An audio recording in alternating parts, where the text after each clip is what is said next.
What's up guys, Nye here, and today we are going to the end to construct a shulker farm. And I know I teased in the last video that I was going to be doing something to do with creating a large amount of bone meal, but you know, we got to take this one step at a time, because the foundation of creating stupidly large farms is a shulker farm, so we can actually store the ludicrous quantities of materials we're going to be getting.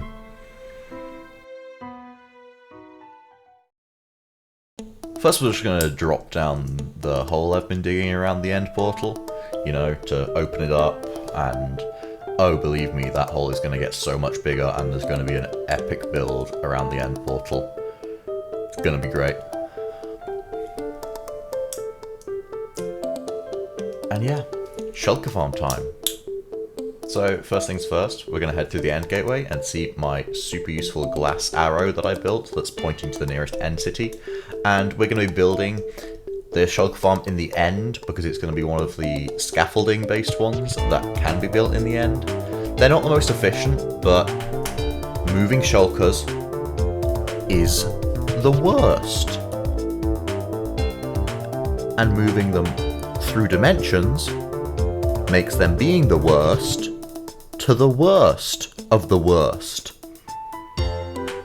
I said worst too many times, but I'm running with it. So yeah, I'm just going to construct a platform out of purple glass, because you know me, I love me some purple. Best colour, plus it just matches the end so well. And I mean, I was going to build the platform out of glass anyway, you know, because spawn proof. So why not just dye it purple? I mean, dye's not that hard to come across.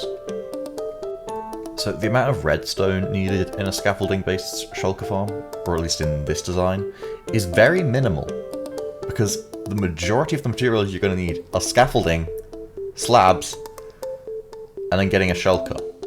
And of course, our mandatory volunteer labourers, the snow golems.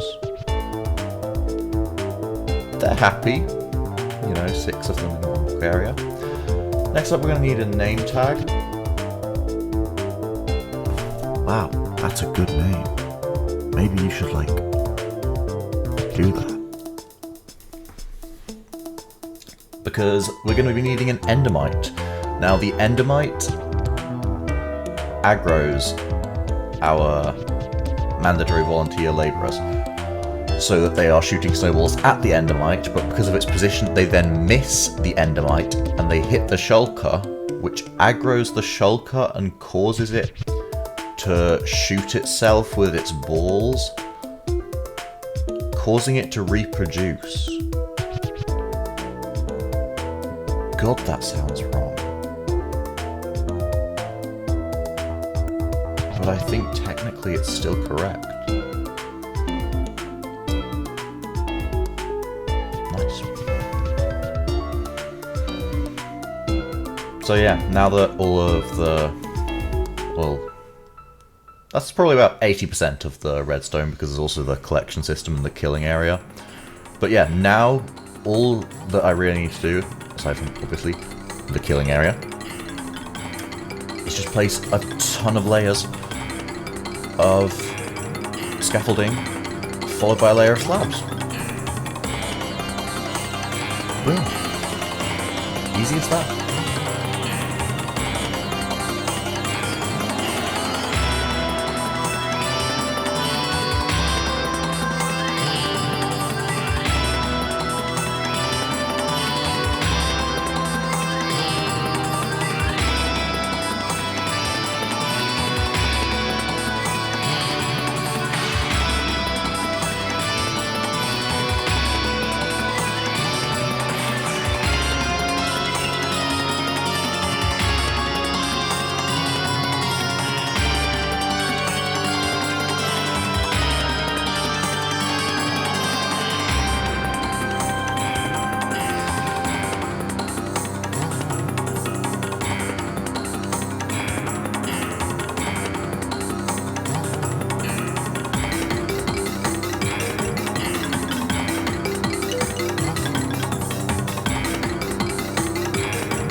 And done.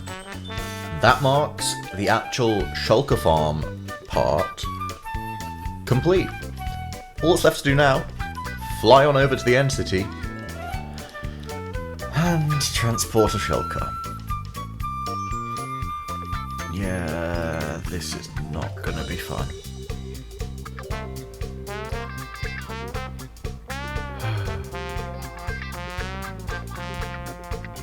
Oh, great.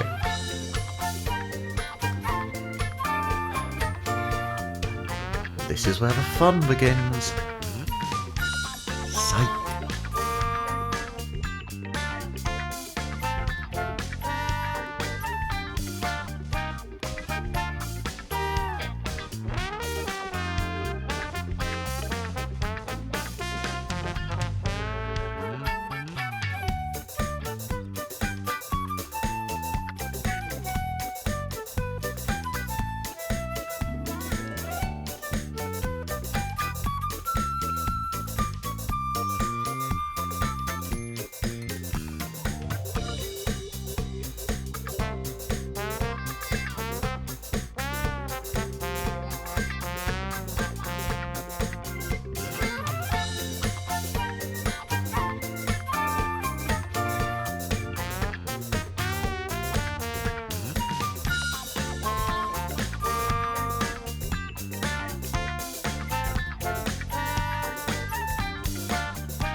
In a world of pain and suffering, where my enemies are gradually beating me to death with their balls, I bring you Moving Egg Shulker. Only for that Shulker to become missing and presumed dead. So I had to return to the Ball City to acquire yet another ball-spitting cube, and another.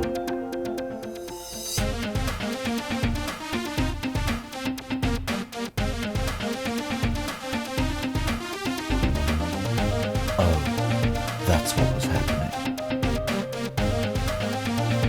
Guess it's just bad luck that these ball-spitters wouldn't reproduce. Until they did! Now I have an army, or family, of Shulkers, as these are all children of the one Shulker. So I finally captured a guy, and now I'm farming every future generation of his family. God, Minecraft is messed up.